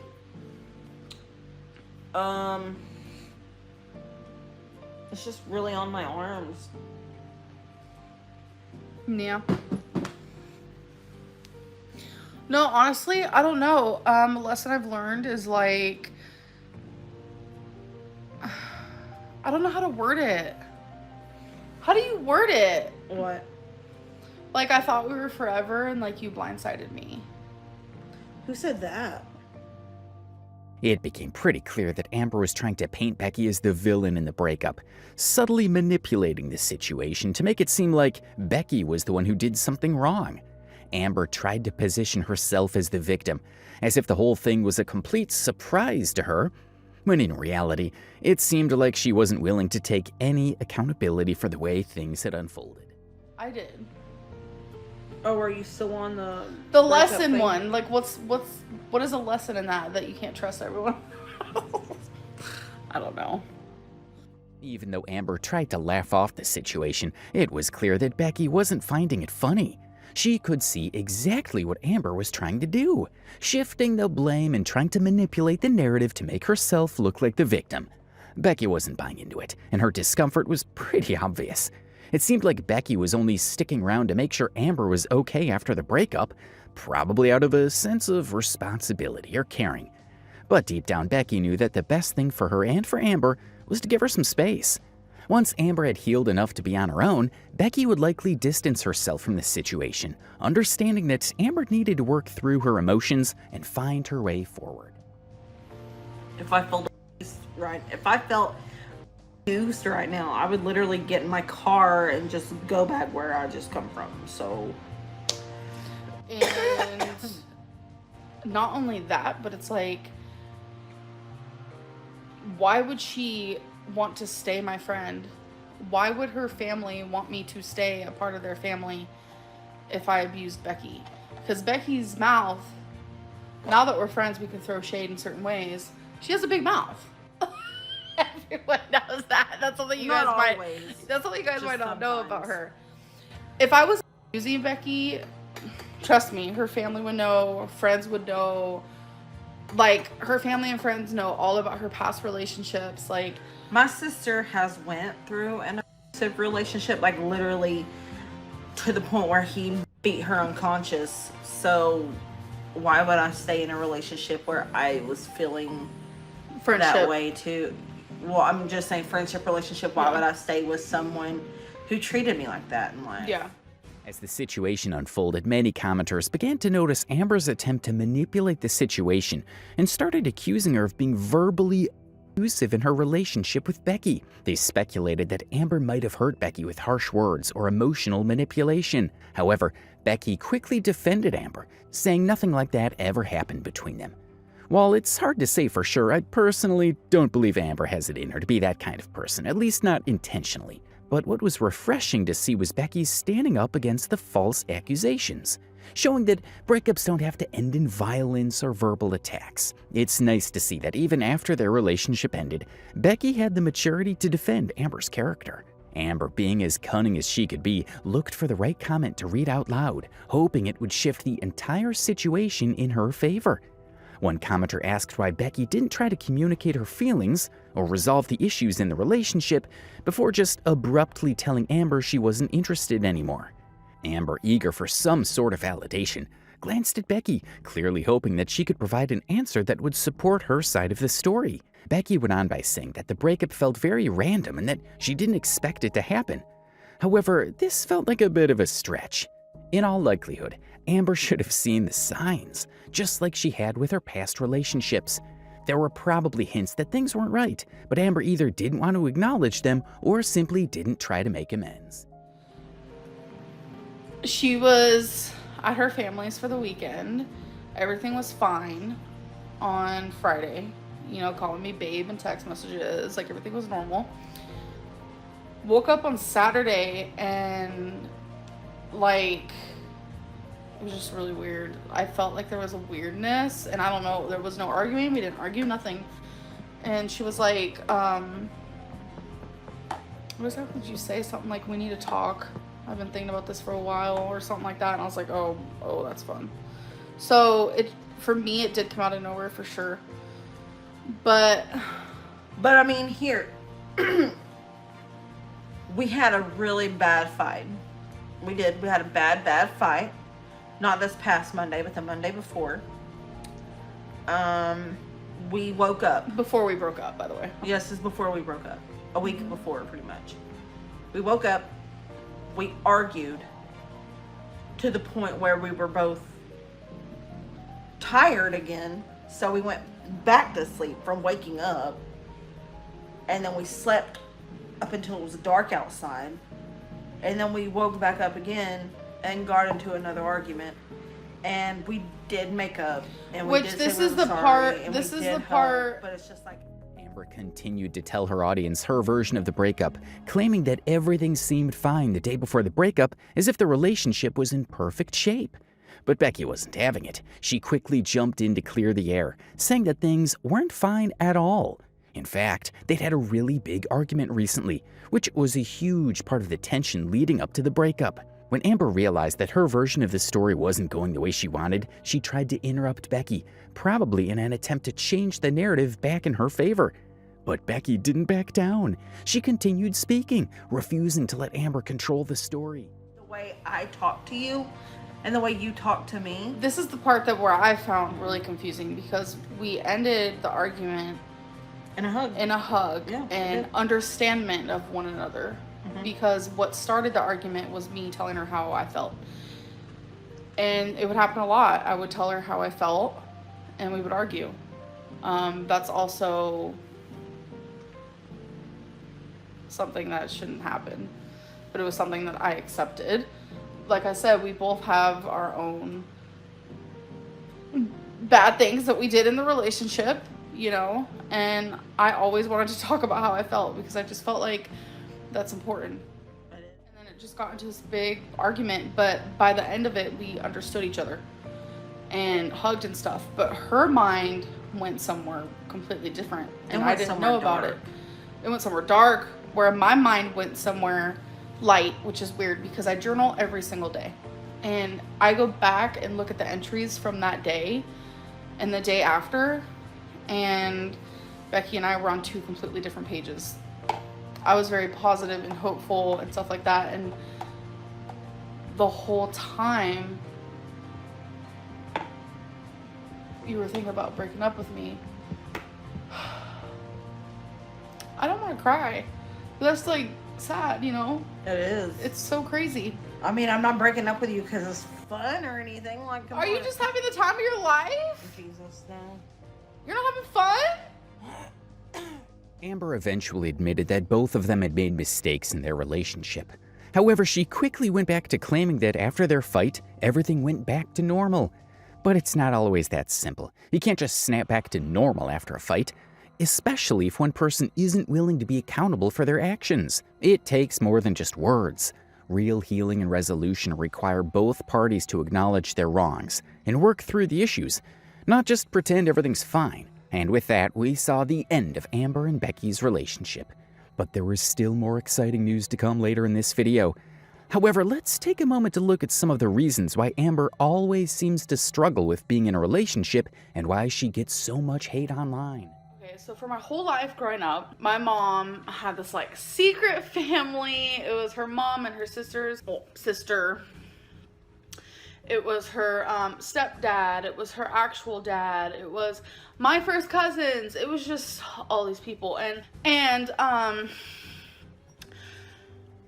one day, like, I just want to say this first. I always wondered about them, and I was very intrigued with the whole situation. And I get a message from some woman saying, "Oh my God, I found you. Oh my God, like, I can't believe this. I love you." Like, this whole long thing.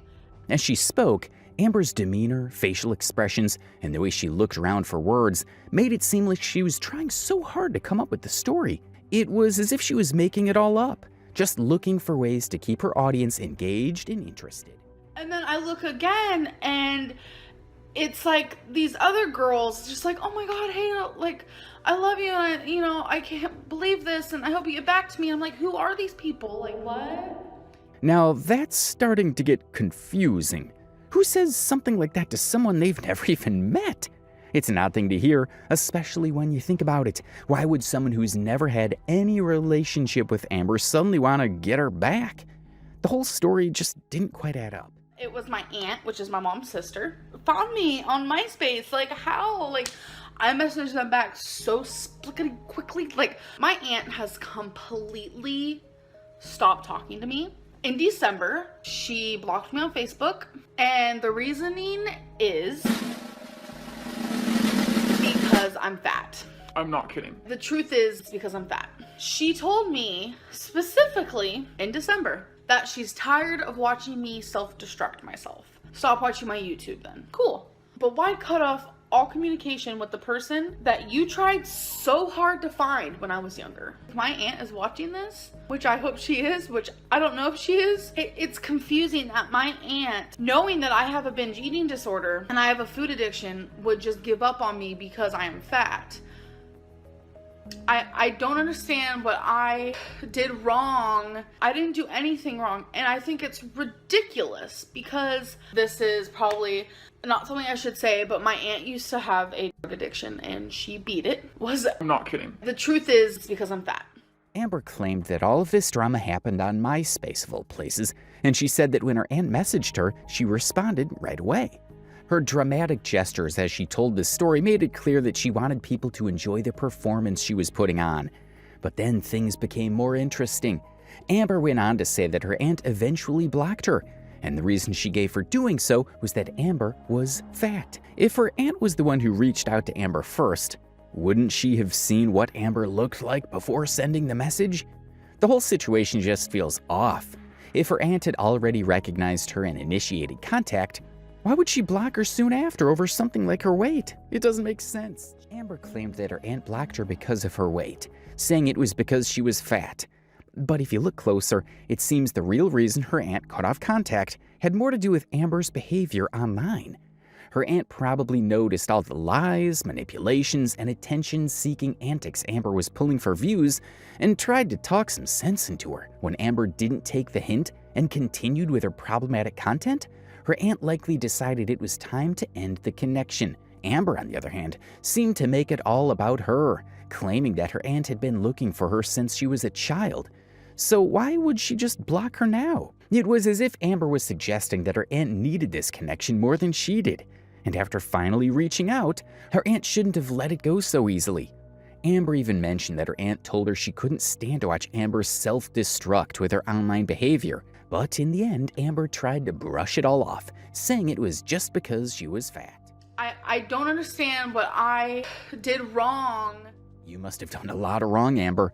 You have been known to lie a lot in the past, so why should people believe you now? I didn't do anything wrong, and I think it's ridiculous because this is probably not something I should say, but my aunt used to have a drug addiction and she beat it, was extremely overweight. Of all people, she should understand. It's confusing that a family member could just cut off all ties because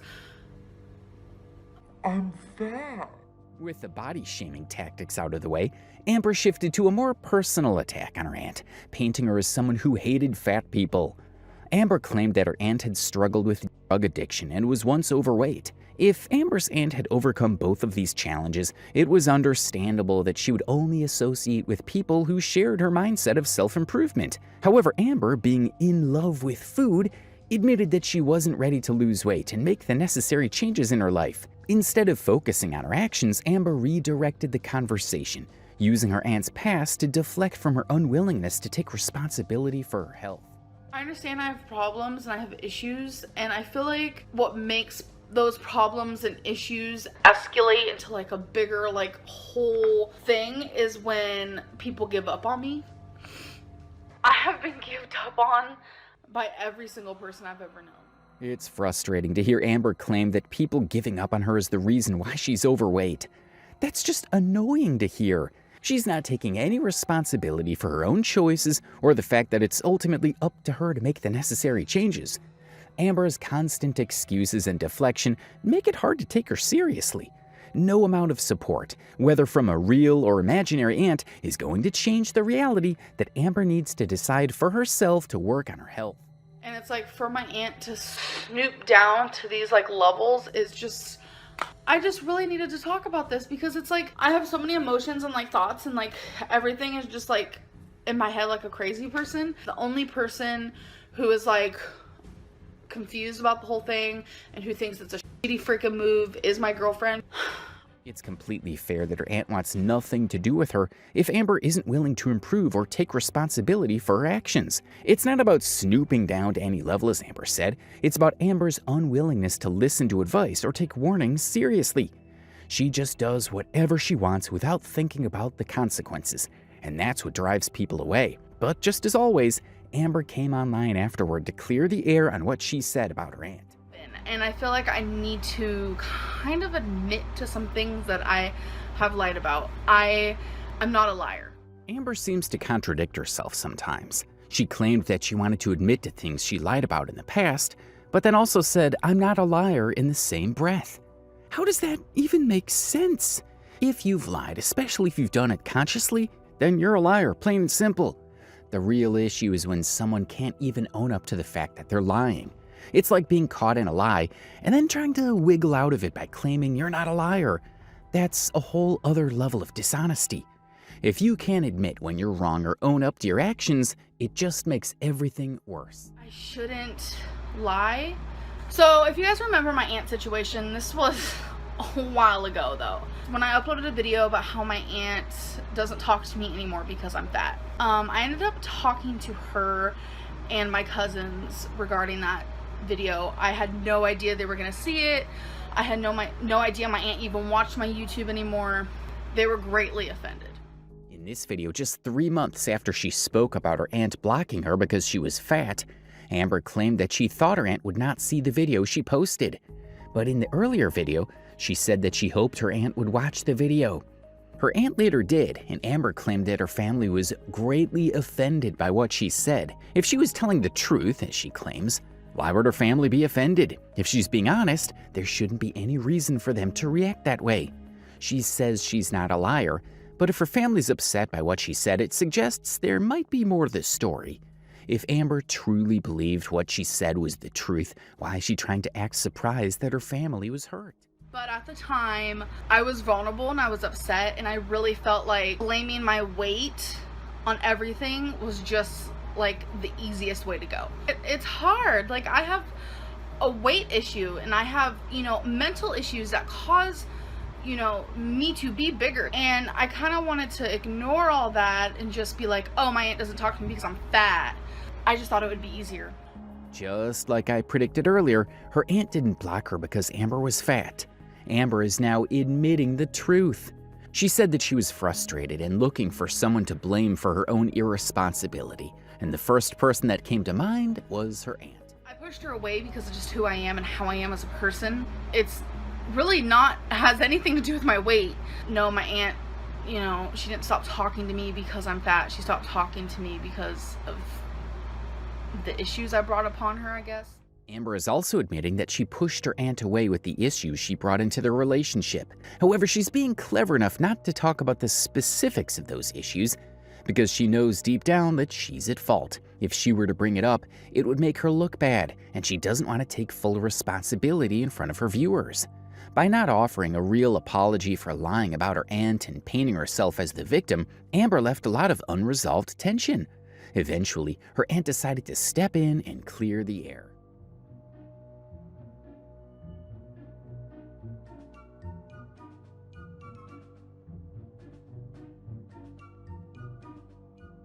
Amber's aunt claimed that everything Amber said about her was wrong.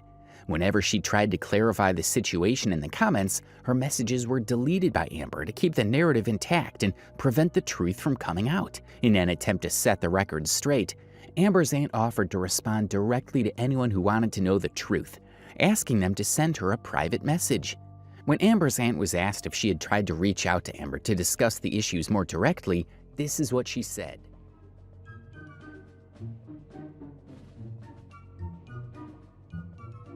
Amber's aunt didn't hold back when she called Amber out, making it clear how manipulative Amber can be and how she thrives on lies and falsehoods to gain sympathy from her audience. By then, the aunt went even further and made some very damning statements. She mentioned Amber's grandmother's recipe and, more shockingly, Amber's rape allegation, claiming that there was a lot of manipulation as regards the controversy. Gotta fix it somehow. Well, I'm making lunch instead of breakfast. I'm making something my mother used to make for me. I wanted to kind of just make something like that for Crystal so she can experience it. It's super simple. Some plain spaghetti, scallion, a little bit of crispy bacon. This is already cooked, thank God. A little bit of soy sauce and some egg. Normally, it would be just regular soy sauce, but I got light, and it would be just the full egg, but I do egg whites. The video started with Amber about to make a family recipe for her ex-girlfriend, Crystal, who hasn't tried it yet. She claimed to be excited to share this with people. Then Amber gave a little background history about it to her viewers.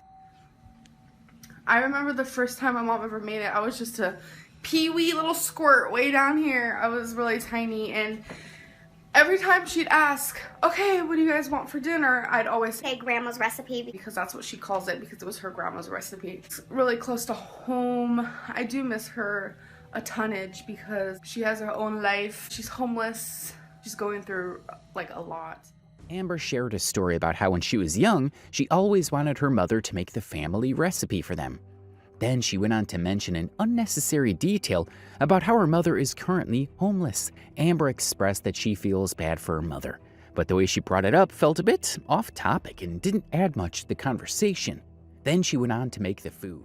I always shorten my pasta. I don't like it when it's all long. It's harder to eat. Looks like it's boiling, so I'm gonna put these in here. I'm just a messy broad in the kitchen. Make sure this is done. The only thing I added to the egg whites is some pepper. Okay, here we go. Pasta. I don't put any butter or oil on my pasta, so it kind of sticks. Egg is next.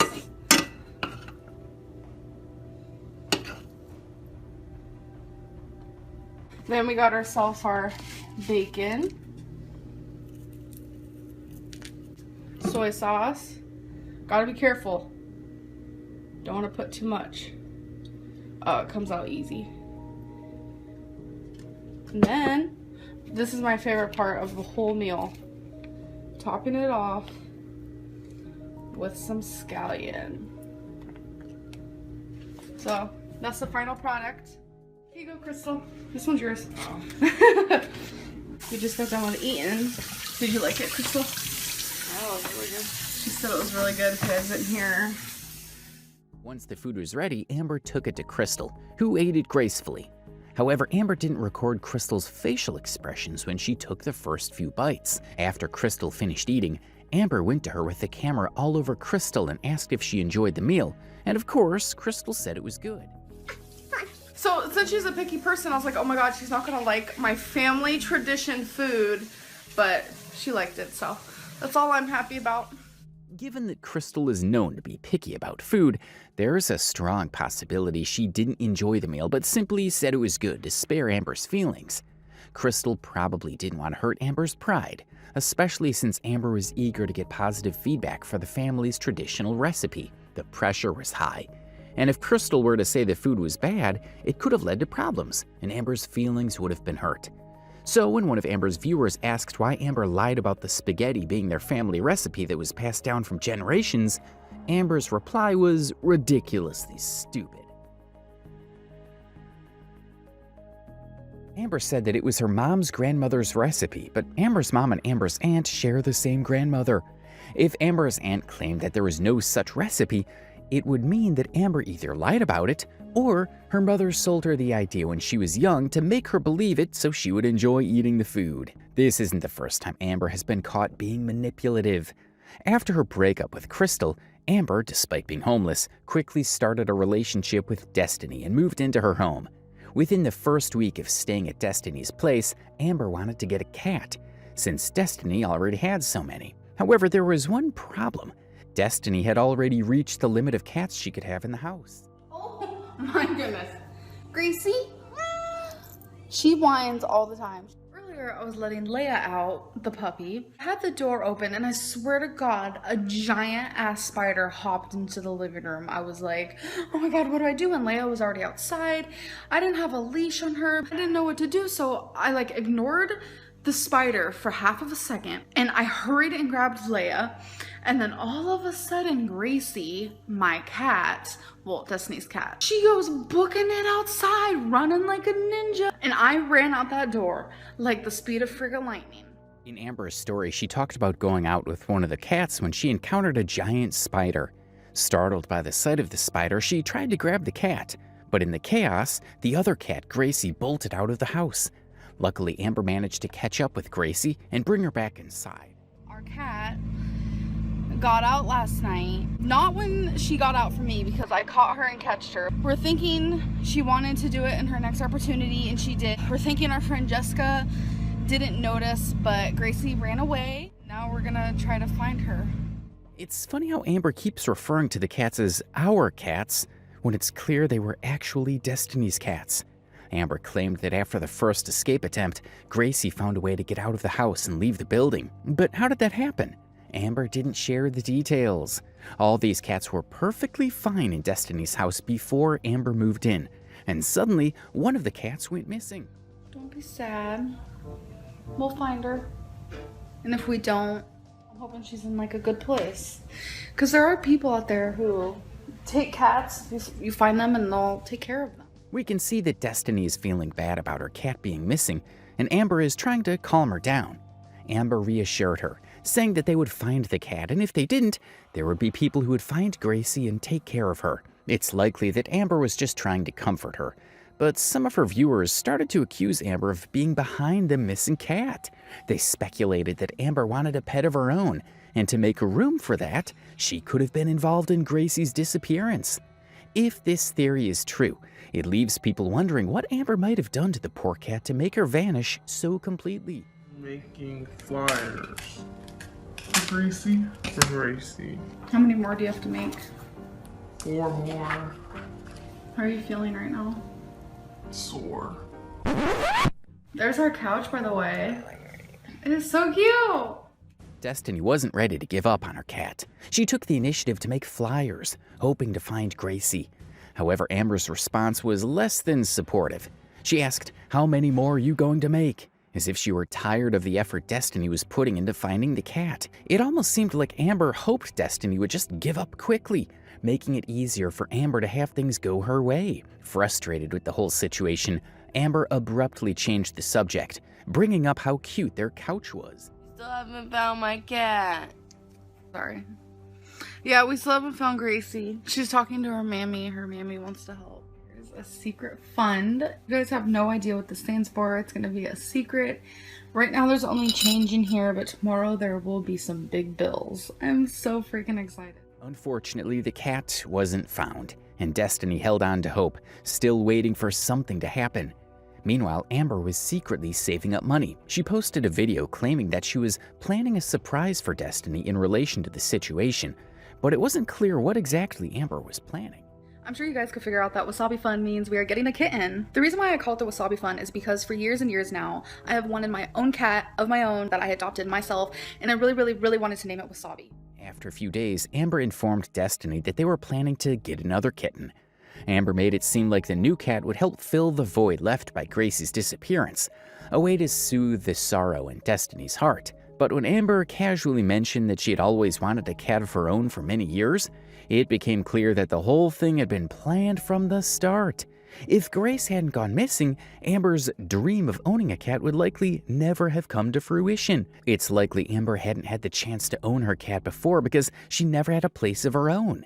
Destiny's place, however, was the perfect setting for Amber to fulfill this wish without having to take on the financial responsibility of caring for the pet. Destiny, already caring for her own cats, would end up taking care of the new one as well, making it easy for Amber to get what she wanted without having to worry about the costs. I did see a cat today that I really liked. Something just didn't seem right with it, plus the adoption agency was taking too long to get back, and I was just like, you know what, it's just not worth it. When I did see that cat, it already had a name. named Robin. He did not look like a wasabi to me. And I do find the perfect kitten that I have a connection with that maybe they won't be a wasabi. She had already started hunting for cats and claimed that the one she recently tried to adopt was delayed by the adoption agency, and she just had to give up and try other options available to her. Guess what, everybody? I'm a mama. I am so freaking happy. I have a little kitten. I am like over the moon right now. I'm just so happy. Like, I don't even know. I don't even have words. Finally, Amber got the cat she'd been waiting, and she made a video claiming that she was now a mother. While she might have said this as a way to show her responsibility towards the new pet, we all know that if she were left to care for the cat on her own, she would likely be an irresponsible pet owner. She can't even properly take care of herself. Hey everybody, I'm ready to show you my new kitten that I adopted today. This is the first time I've ever adopted anything, any type of animal by myself. We named him Chaplin. Look! And he's gonna be a long-haired cat. I want a long-haired cat. We have to go to a few more places today because I want to get a new litter box because I don't want to use Gracie's. We miss her very much. Just look at Destiny beside Amber, happy for her, completely unaware that Amber might have been playing a long game to get herself a new cat. I highly doubt that Amber misses Gracie as much as she claimed. Without Gracie out of the way, there is no way Amber would have been able to get this new cat for herself. It almost feels like the disappearance of Gracie worked out perfectly for Amber. While we often see Amber as being overweight and somewhat irresponsible, there are times when she makes an effort to improve, like when she tries to address her eating disorder. If she can find a way to manage it, maybe she'll start eating less, become more inclined to exercise, and reduce her daily calorie intake. Today is the first appointment for my outpatient eating disorder appointment with the psychologist. I am extremely nervous. Amber made an appointment with her psychologist to address her eating disorder. The first step in treatment is admitting that you have a problem, and Amber has taken that step. She's acknowledged it and sought help. However, what many people are concerned about is the motivation behind her newfound determination to face her struggles. What's driving Amber's decision to seek help now? And is it truly coming from a place of wanting to change? This is the first time that I am officially diagnosed with binge eating disorder, and I'm just thrilled. One of the issues with her new determination to work on her weight challenge is that she started by saying this is the first time she's been diagnosed with an eating disorder. But is that really true? Let's take a closer look. As you guys know, I do suffer from binge eating disorder. I was diagnosed when I was 16, but I never talk about it. I never speak about it, but here I am talking about it, speaking about it, and just facing up to my disorder. And this is exactly what I'm going to be telling a therapist or a dietitian, nutritionist, whatever I end up seeing. I want to tell them this is what I deal with every day. I'm not here to make people understand my disorder. I'm not here to make people understand anything. But just a few years back, as seen in the video above, Amber has mentioned on many occasions that she has been diagnosed with an eating disorder, even claiming that she has had the diagnosis since she was 16. So why did she say this was the first time she was diagnosed in the previous video? Why lie about it? Could this be another charade to make her fans think she's getting a hold on her life? I used to sit there and eat 2 TV dinners, 2 sides, 1 lean pocket. I don't even know. I would eat so much processed food and I was full. I felt sick. I'd get chest pains. And then what we do afterwards, we literally had 12 different types of chocolates or sweets. We would literally eat 1 of each in 1 sitting after all that processed food. You guys, when I say we ate 12 each sweets, I'm talking about big things. That's a binger. In this other clip, she gave more details on how the eating disorder has influenced her over the years, which shows that she has always known the kind of person she is. In a way, she even sounded proud of herself for eating so much. Amber lies so much that people start to wonder why she even bothers to do it in the first place, especially when those lies can be easily exposed.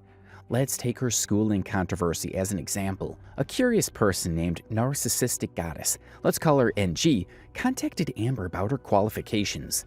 Amber, being the smart person she thinks she is, answered the questions as best as she could. The first question was about her GPA in school. Amber responded, saying that she had a 3.9 GPA. Is this true? Maybe, maybe not. but she was certainly careful not to say a 4.8 GPA, knowing full well that people would realize she wasn't that smart. NG, sensing that Amber might be lying, called her out on it, hoping she would come clean and admit that it was a joke or that she was just being difficult, or something she could use to dismiss the original claim of graduating with a 3.9 GPA. But Amber didn't back down. She stood her ground and insisted that she did graduate. NG wasn't ready to let Amber leave with the lie just yet. She pressed on, trying to comfort her that no one in their right mind will judge her for not graduating from school, and those that do are not worth listening to. Amber pressed further to say that her GPA isn't impressive, and she is surprised to see that people are not believing what she is saying. Amber should have been a fictional story writer. She's great at creating so many fictional narratives that could easily fool anyone not paying close attention. In this case, she went as far as painting a vivid picture for NG about her graduation.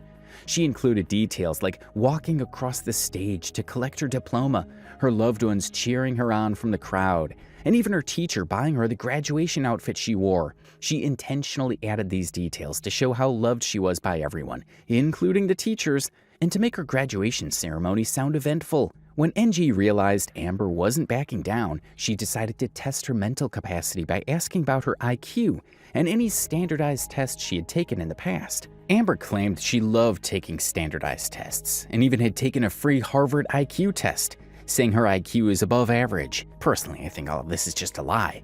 I don't believe Amber actually loved taking standardized tests. And even if she had taken the IQ test, if she had an IQ that's below average, she would not tell anyone about it. If you remember earlier in this video when Amber lied about her aunt blocking her because she was fat, one piece of information that came out about Amber included her educational background. Her aunt claimed that as far as she knew, Amber didn't graduate high school, let alone graduate from college. She said Amber wasted thousands of dollars to attend Brown University, but ended up dropping out without earning any degree. At the end of the day, Amber's life is full of adventures and lies, and only time will tell if she can make the changes she claims to want. Whether it's dealing with her eating disorder or navigating her relationships, Amber's story is one of constant contradictions. But no matter what, it's clear that she's not done yet, and her audience will continue to watch as her story unfolds.